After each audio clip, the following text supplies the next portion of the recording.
اضطراب جہاں نہ ہو. اب تاریخ یہ کہتی ہے کہ حنین کے اس واقعے میں 12,000 کا لشکر تصور کر لیجیے جب بھاگ رہا ہوگا تو اس کا کیا حال ہوگا. ایک بھگدڑ جو مچ رہی ہوگی, اسٹمپیڈ ٹائپ. 12,000 کا لشکر.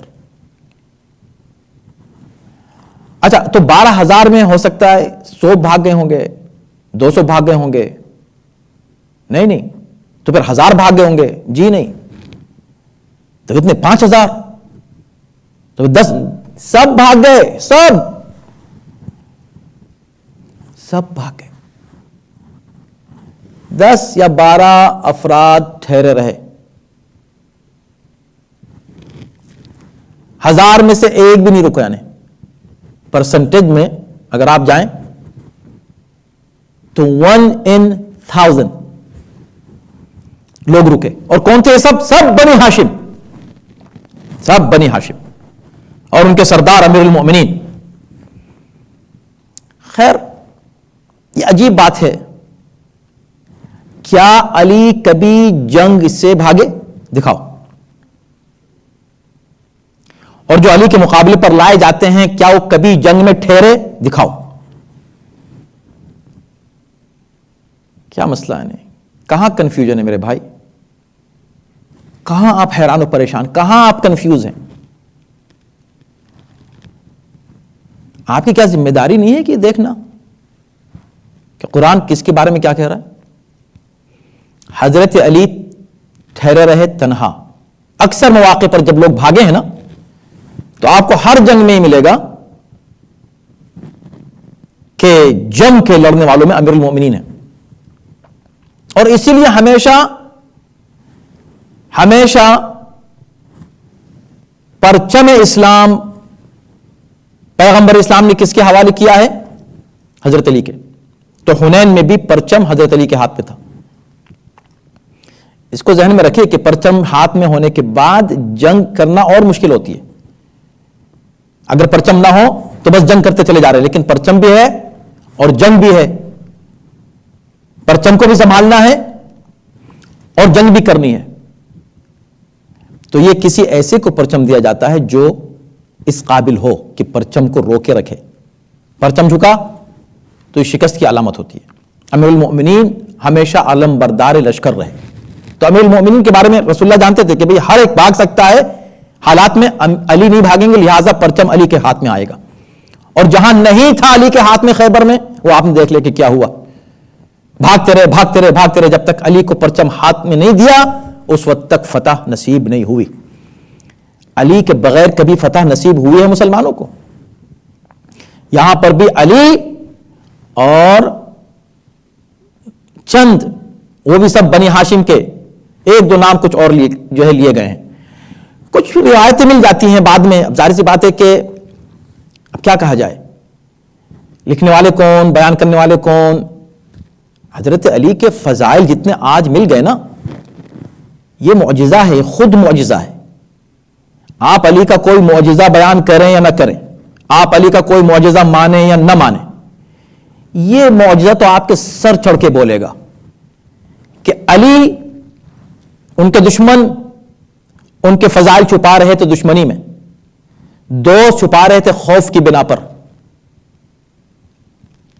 پوری دنیا ان کے فضائل چھپا رہی تھی. نہ صرف فضائل چھپائے جا رہے تھے, اس کے برعکس جھوٹی روایات اور جھوٹی حدیثیں بیان کی جا رہی تھیں علی کے فضائل کو کم کرنے کے لیے.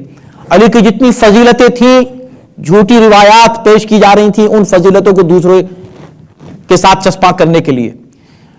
پوری مشنری, پوری طاقت حکومتوں کی لگی ہوئی تھی کہ علی کے فضائل کہیں پہنچ نہ پائے لوگوں تک. اس حد تک علی کے فضائل سے لوگوں کو ناآشنا رکھا جائے کہ کہنے والا کہے کہ ارے علی کی شہادت, علی مارے گئے جو ہے مسجد میں, وہ مسجد میں کیا کر رہے تھے؟ شام والے سمجھ رہے تھے کہ ان کا جو حاکم ہے وہ رسول اللہ کا رشتہ دار ہے, علی رسول کے رشتہ دار سے جنگ کرنے آ گئے ہیں. اب سوچ لیں, تو کیسا پروپیگنڈا، کتنی کوششیں، کتنی کاوشیں علی کے فضائل کو کم کرنے، دبانے، لیکن اس کے باوجود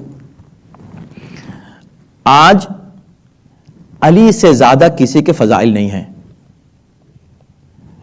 کسی کے فضائل ابھی بھی کتابوں میں، سب کی تمام مسلمانوں کی کتابوں میں علی سے بڑھ کر کسی کے فضائل نہیں ہیں. جتنی روایات اور احادیث ہیں کچھ بھی کر لیجئے، علی سے زیادہ روایات نہیں ہیں. ہر وہ کمی کہ جو دوسروں میں تھی اس کو لیول کرنے کی تو کوشش کی گئی ہے، لیکن کسی کی مجال نہیں ہوئی کہ اس کمی کو علی کی طرف منسوب کر دے. مثلا بھاگنے کا، فرار کرنے کا پڑھیں نا. اب مشکل یہ ہے کہ اگر ہم بیان کریں تو کہیں کہ لیجئے یہ تو دل آزاری کر رہے ہیں. کہ دل آزاری ہی تو نہیں کر رہا، ہم یہ چاہ رہے ہیں کہ یہ مسلمان سب ایک دوسرے کو سمجھیں، سمجھ لیں. اس میں لڑنے کی کوئی بات نہیں ہے. جو لوگ بھاگے بدر میں جن کا کوئی کارنامہ نہیں ہے، جو لوگ بھاگے احد میں، جو لوگ بھاگے احزاب میں یا احزاب میں جن کا کوئی کارنامہ نہیں ہے، اور جو لوگ حنین میں بھاگے اور جو خیبر میں بھاگے، یہ بھاگنے والوں کا یعنی ہر جنگ میں. اور دوسری طرف علی کا دکھا دیجئے. اچھا دشمن بھی آج تک دشمن نے کوشش بہت کی فضائل کو ادھر سے ادھر کرنے کی. یہ جو ومن یشری نفسہ ابتغاء مرضات اللہ واللہ رؤوف بالعباد، حضرت علی بستر رسول پر سوئے اور آیت نازل ہوئی. اس آیت کو کہا گیا کہ یہ آیت ابن ملجم کی شان میں نازل ہوئی ہے. یعنی اس حد تک کوشش کی گئی. سوچ لیں کتنی کوشش نہیں کی گئی ہوگی. 70 سال تک حضرت علی پر سب و شتم ہوتا رہا، وہ بھی گھروں میں نہیں، صرف بازاروں میں نہیں، ممبروں سے. وہ ممبر جو بنا ہی فضائل علی کے لیے تھا، ان ممبروں سے حضرت علی کی شان میں گستاخیاں ہوتی رہیں 70 سال تک. مگر کیا ہوا نتیجہ؟ علی علی رہا. اور آج بھی علی علی ہے. علی یعنی بلند، علی بلند ہے. کسی کی مجال نہیں ہوئی کوئی جھوٹی روایت پیش کرنے کی کہ علی فلاں جنگ سے بھاگ گئے تھے. جب 12,000 کا لشکر بھگدڑ مچ گئی، نکل گیا 12، تو یہ جو 12 رہ گئے یہ بھی چلے جاتے، کون پوچھتا؟ ٹھیک ہے بھائی سب چلے گئے تو ہمارا کیا؟ علی کیوں ہر جگہ رکے رہتے ہیں؟ یہ کیا معاملہ ہے؟ یہ کیا معاملہ ہے؟ تو اس پہ کبھی غور نہیں کرے گا مسلمان، کبھی بھی نہیں. کبھی آپ کی ذمہ داری نہیں ہے اس پر سوچنے کی کہ علی ہی کیوں رکے رہتے ہیں اور دوسرے لوگ کیوں چلے جاتے ہیں. اب مسئلہ یہ ہوتا ہے کہ انزل اللہ سکینتہ علی رسولہ، اللہ نے اپنے رسول پر سکون نازل کیا. وعلی المؤمنین، اور مؤمنین پر نازل کیا. بہت سوچنے سمجھنے کی بات ہے میرے بھائی، توجہ کیجئے گا ایک لفظ پر. اب آپ تفسیر اٹھا کے دیکھیں تو وہی کہ بھئی اس میں چونکہ بڑے بڑے نام آئے ہیں بھاگنے والوں میں، تو ان کو کیسے بچایا جائے؟ تو کہا کہ اللہ نے ان پر سکون نازل کیا. بھاگنے والوں پر سکون نازل کرے گا خدا؟ بھاگنے والوں پر. اسی لیے قرآن سمجھا کرو، اللہ نے پہلے رسول پر سکون نازل کرنے کی بات کی. اللہ نے رسول پر سکون علی رسول ہی، تو رسول بھاگ رہے تھے؟ بتاؤ کوئی. استغفر اللہ، نعوذ باللہ، رسول بھاگ رہے تھے؟ تو اگر سکون کی ضرورت بھاگنے والوں کو تھی کہ تاکہ وہ ٹھہر جائیں، رک جائیں اور نہ بھاگیں اور پلٹ آئیں، اس لیے اللہ نے ان پہ سکون نازل کیا، تو رسول اللہ بھی کیا انہی میں شامل تھے؟ اگر ڈائریکٹ یہ کہا جاتا کہ پھر اللہ نے مؤمنین پر سکون نازل کیا تو یہ کنفیوژن کریٹ کیا جا سکتا تھا کہ یہ سکون ان لوگوں کے لیے تھا کہ جو بھاگ رہے تھے، اب اللہ نے ان کو دلوں پر سکون نازل کر دیا، وہ واپس آ رہے ہیں. جی نہیں، یہ سکون ان کے لیے تھا جو میدان میں ٹھہرے رہے رسول کی طرح. نہ آج تک رسول اللہ کے قدم کبھی 1 انچ پیچھے ہٹے کسی میدان سے, اور نہ کبھی علی کے ہٹے. اور پھر ان کے ساتھ ان کے بہت ہی جو قریبی جانثار ہوا کرتے تھے چند افراد, وہ بھی ہر موقع پر شامل رہے. ان کے لیے اللہ فرماتا ہے کہ جو رک گئے رسول کی طرح, اللہ نے رسول پر سکون نازل کیا, یعنی اطمینان دلایا کہ میرے نبی گھبراؤ نہیں, آخر میں نتیجہ تمہارے حق میں آنے والا ہے, تو ہم ان کو سزا دے رہے ہیں جو بھاگ رہے نا, یہ ان کو اس غرور کی سزا ہے کہ ہم تو بہت کثیر تعداد میں ہیں. اس وقت 313 تھے, 1000 پر غالب آ گئے, آج 12,000 ہیں اور ایک چھوٹے سے لشکر کے مقابلے پر بھاگ کھڑے ہوئے ہیں. تو میں ان کو سزا دے رہا ہوں, تم کو میں سکون پہنچاؤں گا, تمہارے دل پر سکون نازل ہوگا. اور ان لوگوں پر جو رسول کے ساتھ, وہ مؤمنین علی المؤمنین جو رسول کے ساتھ ٹھہرے رہے, سکون ان کے لیے تھا. آپ کیسے کہہ سکتے ہیں کہ سکون ان کے لیے جو بھاگ گئے؟ ہاں یہ ضرور تھا کہ لوگ بھاگ کر چلے نہیں گئے, آ گئے واپس, یہ بات صحیح ہے, بعد میں واپس آئے. کب؟ رسول اللہ کے برابر میں حضرت عباس ابن عبد المطلب کھڑے ہوئے تھے, آپ کے چچا. کہتے ہیں کہ ان کی آواز ذرا بلند تھی. ان سے کہا کہ عباس ذرا ان کو سب کو آواز دینا, یہ کہاں چلے جا رہے ہیں. انہوں نے سب کو پکارا, آواز دی, وہ لوگ واپس آ گئے. واپس آ گئے, آواز سنی. رسول اللہ نے کہا کہ اے مسلمانوں کہاں تم جا رہے ہو, کچھ الفاظ بتائے, وہ واپس آنے لگے.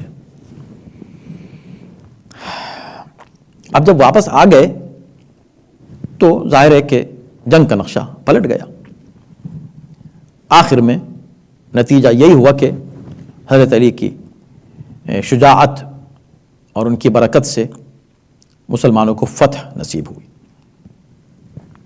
اللہ نے کافروں کو سزا دی, اور پھر پیغمبر اسلام نے جو بھی مال ان کا ہاتھ آیا تھا اور جو اسیر ہاتھ آئے تھے, جب وہ مسلمان ہو گئے, اور مالک ابن عوف بھی جو ان کا سردار تھا حوازن کا, مسلمان ہو گیا, اسلام قبول کر لیا, تو پیغمبر اسلام نے وہ سارا مال ان کو واپس کر دیا. نہ صرف واپس کیا, اور اسیر بھی ان کو دے دیے واپس, یعنی آزاد کر دیا, بلکہ پیغمبر اسلام نے مالک ابن عوف کی سرداری کو برقرار رکھا اور کہا کہ تم ابھی بھی اس علاقے کے اور حوازن کے سردار رہو گے. فرق یہ ہے کہ پہلے کافر تھے, اب تم مسلمان ہو سب, تو ہماری طرف سے تم جو ہے سرداری ہم تمہیں کو سپرد کرتے ہیں, تم ان کے سردار رہو گے. اب ایک بات رہ جاتی ہے, جتنی باتیں میں نے عرض کی اس میں, وہ ہے کہ اللہ نے معاف کر دیا تھا. یہ بات بھی تو کہی جا رہی ہے اس آیت میں. کیا کہا اللہ نے؟ 5 منٹ رہ گئے ہیں, اس میں جلدی سے میں اگر اس بات کو عرض کر سکوں. ثم یتوب اللہ من بعد ذلک علی من یشاء واللہ غفور رحیم. اب جو بھاگ کھڑے ہوئے, دیکھیں تمام مسلمان جو قرآن کی تلاوت کرتے ہیں ان پر لازم ہے کہ صرف تلاوت کر کے آگے نہ چلے جائیں, غور کریں, توجہ کریں, اور کچھ تفسیروں کا مطالعہ کریں اور تاریخ کا مطالعہ کریں. ثم یتوب اللہ من بعد ذلک, یہ تو طے ہے, یہ طے ہے کہ جب حنین کی جنگ ہوئی تو جنگ حنین میں بہت سے لوگ بھاگ کھڑے ہوئے. 12,000 کا لشکر تھا مسلمانوں کا پورا لشکر بھاگ کھڑا ہوا, علاوہ چند افراد کے جو امیر المؤمنین کے ساتھ ٹھہرے رہے. حضرت علی بن ابی طالب غالب کل غالب کے ساتھ جو ٹھہرے رہے, ہمیشہ کی طرح حضرت علی ہی رکے رہتے تھے, سب لوگ بھاگ جایا کرتے تھے. اس بار 1-2 نہیں 12,000 کا لشکر نکل گیا, سب بھاگ گئے. حضرت علی کھڑے رہے تو اللہ نے سکون نازل کیا. یہ جو سکون نازل کیا جو آیت نمبر 26 میں سورہ توبہ کی بیان کیا جا رہا ہے, یہ سکون علی رسولہ وعلی المؤمنین, رسول پر نازل کیا اور مؤمنین پر. تو رسول کا ذکر کرنے کا مطلب کیا تھا کہ تاکہ کوئی یہ نہ سمجھے کہ بھاگنے والوں پر سکون نازل کیا جا رہا ہے. یہ تسکین رسول کے لیے تھی, اور مؤمنین, کون سے مؤمنین؟ جو رسول کے ساتھ ٹھہر گئے تھے, ورنہ پھر اس کا مطلب یہ ہوگا کہ اگر بھاگنے والوں کے لیے سکون تھا تو رسول کے لیے کیوں سکون نازل ہو رہا ہے؟ ان کو سکون کی کیا ضرورت تھی؟ اس کا مطلب یہ کہ یہ مسئلہ وہ نہیں تھا بھاگنے والوں والا سکون، نہیں کہ بھاگنے والے کو سکون مل جائے ٹھہر جائے، وہ والا رسول کو سکون جیسا رسول کے لیے تسکین ایسے ہی ان ٹھہرنے والوں کے لیے۔ مگر کیا جو بھاگ گئے اور پھر وہ واپس آ گئے اللہ نے ان کو معاف کر دیا؟ یہ ہے سوال۔ پہلے تو تلاش کیجئے کہ کون کون بھاگا، ایمانداری سے کیجئے، نہ ان کی سنیے نہ ان کی سنیے نہ میری سنیے، آپ ایمانداری سے اس بات کو خود تلاش کیجئے کہ جنگ حنین میں کون بھاگا، تمام جنگوں میں کون بھاگا۔ اب میں آپ کے سامنے وہ آیت پڑھتا ہوں آپ کو صرف یاد دلانے کے لیے، جو بلکہ میں نے ابھی پڑھی تھی پھر سے پڑھ رہا ہوں، کہ جو لوگ بھاگ کھڑے ہوں فقط باء بغضب من اللہ، بھاگنے والوں کے لیے اللہ نے کہا کہ جو شخص میدان جہاد سے بھاگے اللہ کا غضب اس پر نازل ہوتا ہے، انفال آیت نمبر 16۔ مگر یہاں یہ آیت نمبر 27 یہ کہہ رہی ہے سکون والا تو مسئلہ حل ہو گیا 26 میں کہ سکون جو ہے وہ بھاگنے والوں کے لیے نہیں تھا۔ 27 میں کہا جا رہا ہے کہ پھر اللہ توبہ قبول کر لیتا ہے اس کی جس کی وہ چاہے، اور اللہ غفور رحیم ہے، اللہ غفور رحیم ہے۔ تو لوگوں نے کہا کہ خدا نے سب کو معاف کر دیا، خدا کے لیے اپنی طرف سے کوئی بات مت لائیں، یہ دین ہے، یہ مذہب ہے، اس میں کوئی بات اپنی شامل مت کریں، اپنے جو عقائد پہلے سے طے شدہ ہیں اس کے اوپر قرآن مجید کی آیتوں کو ان پر اپلائی نہ کریں، یا اپنے خیرات کو قرآن پر اپلائی نہ کریں۔ قرآن جو کہہ رہا ہے اس کو سنیے۔ قرآن کہہ رہا ہے کہ ثم یتوب اللہ من بعد ذلک علی، پھر اللہ توبہ قبول کر لیتا ہے جس کی چاہے، جس کی چاہے۔ یہ نہیں کہا کہ سب کی توبہ اللہ نے قبول کر لی، یہ بھی نہیں کہا سب نے توبہ کر لی، یہی ثابت نہیں کہ سب نے توبہ کر لی۔ ارے واپس آ گئے، جیسے سب لوگ بھاگ رہے تھے سب بھاگنے والوں کے ساتھ ہو گئے، جیسے واپس آ رہے تھے واپس آنے والوں کے ساتھ ہو گئے۔ اس میں ایمان کہاں ثابت ہوا؟ میں سب کی بات نہیں کر رہا ہوں، لیکن میں ان کی بات کر رہا ہوں جن کی عادت تھی بھاگنا، اور بھاگنے کے بعد اس کے بعد پھر علی کے مقابلے پر آنا۔ یہ ہے، اگر علی کے مقابلے پر کو نہیں آیا تو ہمیں کیا اعتراض ہے؟ مقابلہ علی سے ہو رہا ہے۔ تو آپ یہ دیکھیں کہ یتوب، اللہ نے کہا کہ جس کو خدا چاہے اسے معاف کرے گا، اللہ غفور رحیم ہے، ہر ایک کو نہیں، جس کو چاہے۔ اور کمال کی بات یہ ہے، کمال کی بات یہ ہے، آپ پھر سے ان آیتوں کو دیکھیں کہ شروع میں آیت نمبر 25 میں لقد اللہ نصرکم اللہ نے تمہاری مدد کی، اعجبتکم، تم یعنی کم ہر جگہ، کم 5 جگہ، اور 6 جگہ ثم ولیتم، یعنی تقریباً 7 جگہ پر مخاطب کا صیغہ ہے۔ اے مسلمانوں تمہاری مدد کی، تم اپنی کثرت پر ناز کر رہے تھے، تمہاری کثرت، تم کو کوئی فائدہ نہیں پہنچا، تمہارے اوپر زمین تنگ ہو گئی، تم بھاگ کھڑے ہوئے، سب تم۔ اور آیت نمبر 26 میں پھر اللہ نے اپنا سکون، اپنی تسکین نازل کی رسول پر اور مومنین پر۔ یہ نہیں کہا کہ اور تم پر، تسلسل چلتا نا، بات آگے بڑھتی کہ پھر تم بھاگ گئے، پھر تم واپس آئے، یا تمہارے واپس آنے سے پہلے پھر ہم نے تم پر سکون نازل کیا، نہیں، تم پر نہیں، مومنین پر۔ تو وہ بات بھی واضح ہو گئی۔ یہاں پر پھر اور جنرل کر دیا، یہ نہیں کہا کہ اللہ نے پھر تم کو معاف کر دیا، اللہ جس کو چاہتا ہے معاف کرتا ہے، اللہ غفور رحیم ہے، جس کی نیت صاف ہوگی اس کو معاف کر دیا ہوگا۔ اب میں بالکل اختتام پر ذرا سا یہ اشارہ ہو جائے کہ کس کو معاف کیا ہوگا کس کو نہیں کیا ہوگا، آیات سے، اپنی طرف سے اپنے ذہن سے کوئی بات مت لائیں۔ تو آیت نمبر 155 سورہ آل عمران کی پڑھ لیجئے۔ ان الذين تولوا منكم يوم التقى الجمعان انما استزلهم الشيطان ببعض ما كسبوا، وہ لوگ جو بھاگ گئے اس دن جس دن 2 لشکر آمنے سامنے آئے تھے، اصل میں شیطان نے انہیں بھاگنے پر مجبور کیا، یعنی شیطان کی طرف سے تھا، چونکہ ببعض ما كسبوا ان کی کچھ حرکتیں ایسی تھیں کہ جس کی وجہ سے شیطان ان پر غالب ہوا اور وہ میدان چھوڑ کے چلے گئے۔ وَلَقَدْ عَفَى اللَّهُ عَنْهُمْ, اللہ نے ان کو معاف کر دیا. ان اللہ غفور حلیم, اللہ غفور و حلیم ہے, رحیم نہیں.